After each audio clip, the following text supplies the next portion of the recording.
السلام علیکم ورحمۃ اللہ وبرکاتہ۔ اعوذ باللہ من الشیطان الرجیم، بسم اللہ الرحمن الرحیم۔ رب اشرح لی صدری ویسر لی امری واحلل عقدۃ من لسانی یفقہوا قولی۔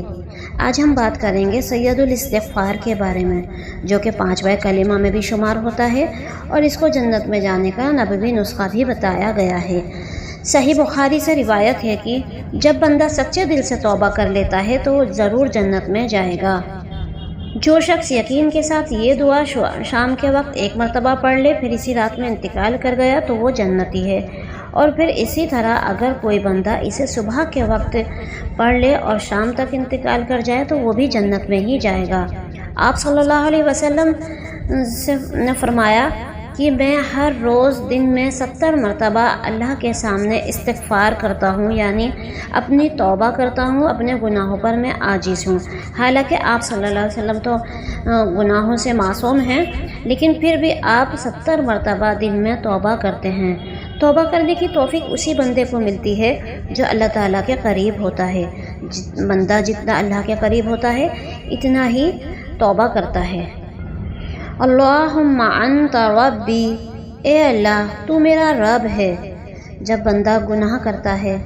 تو یہاں اس بندے کے دل میں خیال کیا آیا کہ فوراً یہ نہیں کہا کہ اے اللہ تو مجھے معاف کر دے، مجھ سے گناہ ہو گیا، مجھ سے غلطی ہو گئی، بلکہ اللہ کو اس کی کبریائی کی طرف اشارہ کرتے ہوئے بندہ یہاں کہتا ہے کہ اے اللہ تو میرا رب ہے۔ اور جب بندہ غلطی کرتا ہے نا، پھر توبہ کی طرف آتا ہے واپس، تو اسے لگتا ہے رب صرف میرا ہے، میں نے جو اللہ تعالیٰ سے مانگنا ہے اللہ تعالیٰ مجھے ضرور دیں گے۔ تو یہاں ایک طرح سے بندہ کہتا ہے اللہم انت، اے اللہ تو ہی ہے، ربی میرا رب، تو میرا رب ہے، لا الہ الا انت، اور تیرے سوا کوئی معبود ہے ہی نہیں مگر تو ہی ہے۔ تو یہاں جب بندے کو اپنے گناہوں پر شرمندگی ہوئی، عاجزی آئی، تو اسے کیا لگا کہ ہر کوئی جو دوسرے معبود جو دنیا میں بنائے ہوئے ہیں کوئی کچھ نہیں ہے۔ لا کا مطلب ہوتا ہے نہیں۔ تو بندہ جب گناہ سے توبہ کی طرف آتا ہے تو کیا کہتا ہے؟ لا، نہیں ہے، کوئی نہیں ہے۔ کیا نہیں ہے؟ کوئی مزار، کوئی درگاہ پہ جانا، کوئی تعویذ پہننا، کوئی کڑا کنگا پہننا، یا کسی بت پرستی میں لگ جانا، یا چاند ستاروں کی پوجا کرنا، یا پیڑوں کی پوجا کرنا، یا پتھر کی پوجا کرنا، یعنی کسی بھی چیز کو جو اللہ کے ساتھ شریک کیے ہوئے ہیں دنیا میں، سب کو بندہ لا کہہ دیتا ہے کہ کوئی نہیں ہے، صرف اللہ ہے جو میرا معبود ہے اور وہی میرا رب ہے، اور میں اسی کی طرف لوٹ کر آیا ہوں۔ جب میں نے اپنی زندگی میں گناہ کیے اور مجھے شرمندگی ہوئی تو میں اپنے رب کی طرف لوٹ کر آیا ہوں۔ اور وہ میرا رب کیوں ہے؟ خلقتنی، کیونکہ اس نے مجھے پیدا کیا ہے۔ تو جو پیدا کرتا ہے وہی رب ہوتا ہے۔ اب رب کا میننگ صرف پالنے والے میں نہیں لیں گے یہاں پر کہ رب صرف پالنے والا ہے، وہ رب ہی تو ہے جس نے ہمیں پیدا کیا، اس نے ہمیں بڑا کیا، ذرے سے کمال تک پہنچایا، ہدایت کا راستہ دکھایا، ہمیں نعمتیں دیں، پھر ہمیں شکر کرنے کی توفیق دی، ہمیں صحیح اور غلط کو پہچاننے کی توفیق دی، تو اسی لیے وہ میرا رب ہے۔ خلقتنی، وہ میرا رب ہے، اس نے مجھے پیدا کیا ہے۔ وَأَنَا عَبْدُكَ، اور میں تیرا بندہ ہوں۔ پہلے رب کو اپنا بڑا بنایا، رب کو جانا کہ اس نے مجھے پیدا کیا، وہ میرا معبود ہے، پھر اپنے آپ کو اللہ کے آگے جھکا دیا۔ کیا کہا؟ وَأَنَا عَبْدُكَ، میں تیرا غلام ہوں، میں تیری بندگی کرتا ہوں۔ اب یہاں بندگی کرنا کیسا ہے؟ بندگی کرنا صرف نماز پڑھنا ہی نہیں ہوتا کہ بندے نے نماز پڑھی تو سمجھو بندگی ہو گئی۔ بندگی کہتے ہیں اس کو کہ میری زندگی میں جو کچھ بھی حکم اللہ کے سے ہوتا ہے وہ اللہ کا حکم ہے، میں اسے قبول کرتی ہوں، بھلے ہی وہ مجھے پسند نہ ہو، کیونکہ اللہ تعالیٰ جو ہمارے لیے فیصلہ کرتے ہیں ہمیں اس کی حکمت فوراً سمجھ میں نہیں آتی، اسی لیے ہمیں اس پر اعتراض ہونے لگتا ہے۔ لیکن جب بندہ عاجز ہو جاتا ہے، جب بندہ اپنے گناہوں پر شرمندہ ہوتا ہے اور رب کو پہچان لیتا ہے، پھر وہ کہتا ہے کہ جو میرے رب نے کیا ہے میں اس پر راضی ہوں، بھلے ہی مجھے وقتیہ طور سے وہ بہتر نہ لگے، اور جو مجھے بہتر لگ رہا ہے اور اللہ تعالیٰ نے مجھ سے چھین لیا ہے تو میں اس پر بھی راضی ہوں کیونکہ مجھے اس کی حکمت معلوم نہیں ہے۔ تو اسی لیے یہاں پر بندہ کہتا ہے وَأَنَا عَبْدُكَ، میں تیرا بندہ ہوں، میں تیرا غلام ہوں، جیسے تو مجھ سے چاہے ایسے ہی میں کروں۔ وَأَنَا عَلَىٰ عَهْدِكَ، اور میں تیرے وعدوں کو پورا کروں، وَوَعْدِكَ، اور تیرے عہد کو پورا کروں، مَسْتَطَعْتُ، جتنی میری استطاعت ہے۔ تو یہاں پر جب بندہ اللہ کے قریب آیا توبہ کرنے کے لیے تو اسے اللہ کے وعدے بھی یاد آئے، اللہ کے عہد بھی یاد آتے ہیں کہ میں نے اللہ سے کتنے بڑے بڑے وعدے کر رکھے ہیں، عہد کر کے آیا ہوں میں کہ میں دنیا میں جاؤں گا تو میں تیری ہی عبادت کروں اور میں کسی اور کی عبادت نہیں کروں گا۔ تو یہاں پر اللہ تعالیٰ کے آگے جھکتے ہی انسان کو اپنے عہد یاد آ جاتے ہیں، وعدے یاد آ جاتے ہیں کہ میں نے رب سے کتنے وعدے اور کتنے عہد کیے ہیں۔ لیکن فوراً اپنے آپ کو عاجز کرتے ہوئے بندہ کہتا ہے مَسْتَطَعْتُ، میں کوشش کرتی رہوں گی، جتنی میری طاقت ہے، جتنی میری استطاعت ہے میں کوشش کرتی رہوں گی۔ اعوذ بک من شر ما صنعت، اور میں پناہ لیتی ہوں ان تمام غلط کاموں سے، ان تمام گناہوں سے جو میں نے خود نے کیے ہیں۔ کیونکہ جب بندے کو اپنی غلطی کا احساس ہوتا ہے نا کہ میں نے غلطی ہو گئی، مجھے توبہ کرنی چاہیے، تو پھر اسے دوسروں کی غلطیاں نظر نہیں آتی، اسے پھر ہر بات میں اپنی ہی غلطی نظر آتی ہے۔ اسی لیے وہ بندہ عاجز ہوتا ہے توبہ کے لیے، جب پلٹتا ہے اللہ کی طرف تو سب سے پہلے اپنے گناہوں سے بچنا چاہتا ہے کہ اے اللہ جو میں نے گناہ کیے ہیں، اب ہم نے تو کتنے لاکھوں ہزاروں گناہ کیے ہوتے ہیں، کوئی پل ایسا ہی گزرتا ہوگا جس میں اللہ کی فرما برداری میں بندہ گزرتا ہوگا کہ ہاں میں نے اللہ کی فرما برداری کی اور میں گناہ سے بچ گیا۔ شیطان ہر وقت حملہ کرتا رہتا ہے، تو بندہ سب سے پہلے اپنی ذات کو دیکھے کہ میں نے کتنے گناہ کیے ہیں۔ کبھی بھی نیک بندے کی پہچان یہ ہوتی ہے کہ وہ اپنی جب غلطی کی توبہ کرتا ہے نا تو دوسروں پر الزام نہیں دیتا کہ اے اللہ میرے حالات ایسے تھے، یا فلاں نے مجھے بہکا دیا تھا، یا میں اسے کہنے میں آ گئی تھی، یا مجھے یہ پریشانی ہو گئی تھی، میرا ماحول ایسا نہیں تھا۔ نہیں، ہمیشہ بندہ اپنی غلطی دیکھتا ہے کہ میری غلطی کیا تھی، میں نے کتنے گناہ کیے۔ تو یہاں پر بھی اسی طرح بندہ کہتا ہے اعوذ بک من شر ما صنعت، اے اللہ تو مجھے پہلے ان باتوں سے بچا لے جو میں نے خود نے کیے ہیں، جو میرے خود کے گناہ ہیں۔ تو خود کے گناہوں سے بچنا کیسا ہے کہ اے اللہ تو مجھے میرے خود کے گناہوں سے بچا لے، کہیں مجھے اس کی سزا نہ ملنے لگے تو مجھے اس سزا سے بچا لے، ان گناہوں سے بچا لے، ان آفت اور مصیبت سے بچا لے جو میں نے خود اپنے لیے تیار کر رکھی ہے۔ میں پناہ چاہتی ہوں اس سے کہ جو میں نے اپنے گناہوں کی وجہ سے اپنے اوپر وبال کر رکھا ہے۔ ابوء لک بنعمتک، اور میں تیری نعمتوں کی اعتراف کرتی ہوں، میں مانتی ہوں، میں لوٹتی ہوں تیری نعمتوں کی طرف کہ تو نے مجھے کتنی نعمتیں دی ہیں۔ میں نے اپنی زندگی میں ان نعمتوں کا کبھی شکر ہی نہیں ادا کیا، لیکن اب میں مانتی ہوں، اب میں لوٹتی ہوں، اب میں اس بات کو بہت زیادہ شکر گزار ہوں کہ اے اللہ تو نے مجھے دی ہیں ساری نعمتیں، کوئی اور دینے والا نہیں ہے۔ جبکہ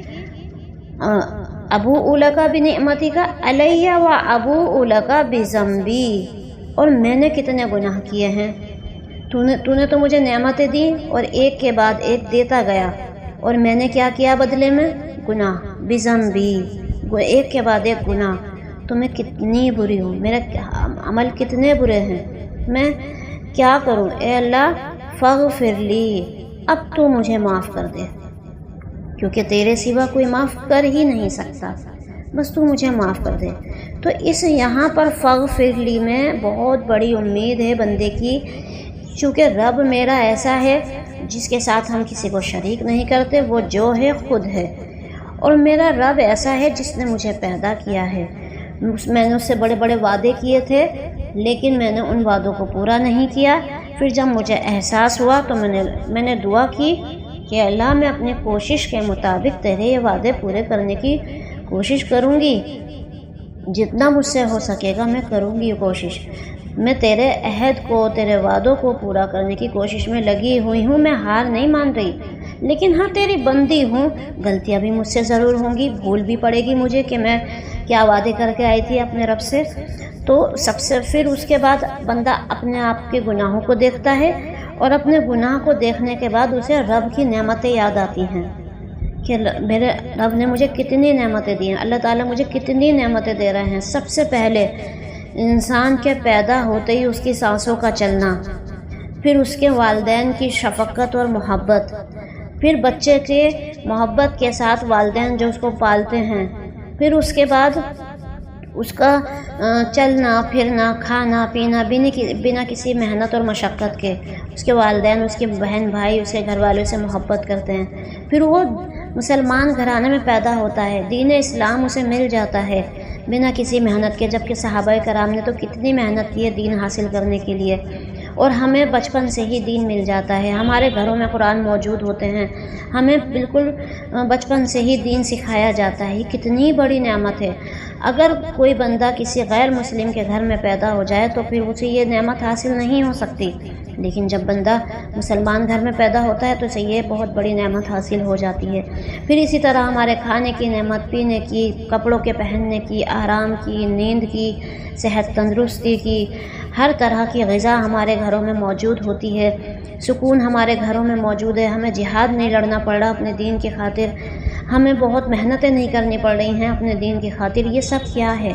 یہ نعمت ہی تو ہے، اور سب سے بڑی نعمت جو اللہ کی محبت اور رحم ہے ہمارے اوپر، کہ گناہ کرتے جا رہے ہیں لیکن اللہ تعالیٰ کی پکڑ نہیں آ رہی ہے،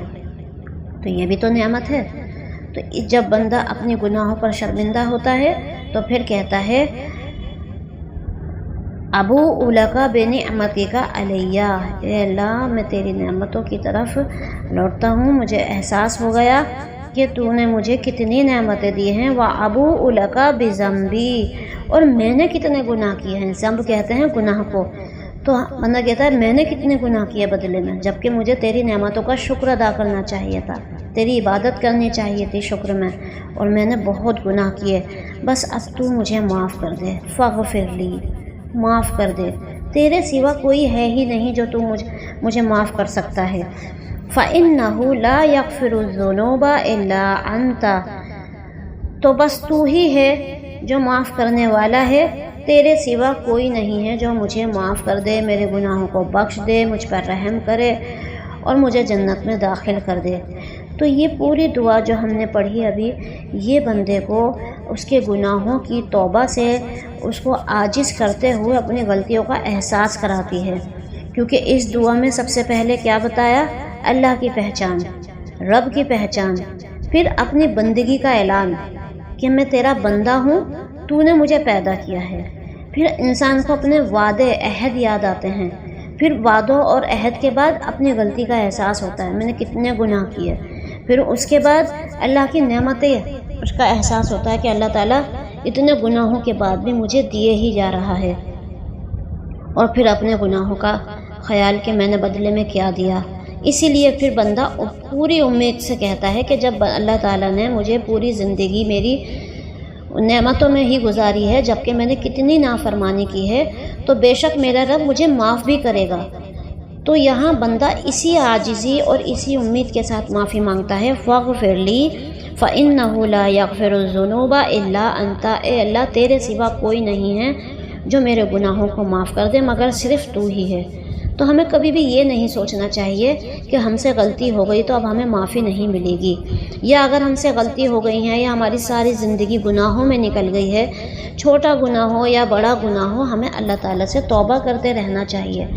کیونکہ اللہ تعالیٰ تو معاف کرنے والے ہیں۔ اللہ تعالیٰ کبھی بھی اپنے بندوں کو جہنم میں نہیں ڈالنا چاہتے، بلکہ اللہ تعالیٰ نے تو اپنے بندوں کے لیے جنت بنائی ہے، بس ہمیں اس کے حساب سے اپنی زندگی کو بدلنا ہوگا اور اللہ تعالیٰ کے احکاموں کو ماننا ہوگا، اور اگر غلطی ہو جائے تو توبہ کرنی ہوگی۔ اللہ تعالیٰ کو ایسا بندہ پسند ہے جو اللہ کا کام کرتا ہے اور کام کرتے کرتے اس سے اگر کوئی بھول یا چوک ہو جاتی ہے تو وہ فوراً توبہ کر لے، تو اللہ تعالیٰ کو یہ بندہ زیادہ پسند ہے۔ تو اللہ تعالیٰ ہم سب کو توبہ اور استغفار کرنے کی توفیق عطا فرمائے، اور ہم سب کو نیک بنائے اور اپنے عاجز اور اپنا شکر کرنے والا بندہ بنائے۔ آمین ثم آمین، وآخر دعوانا ان الحمد للہ رب العالمین۔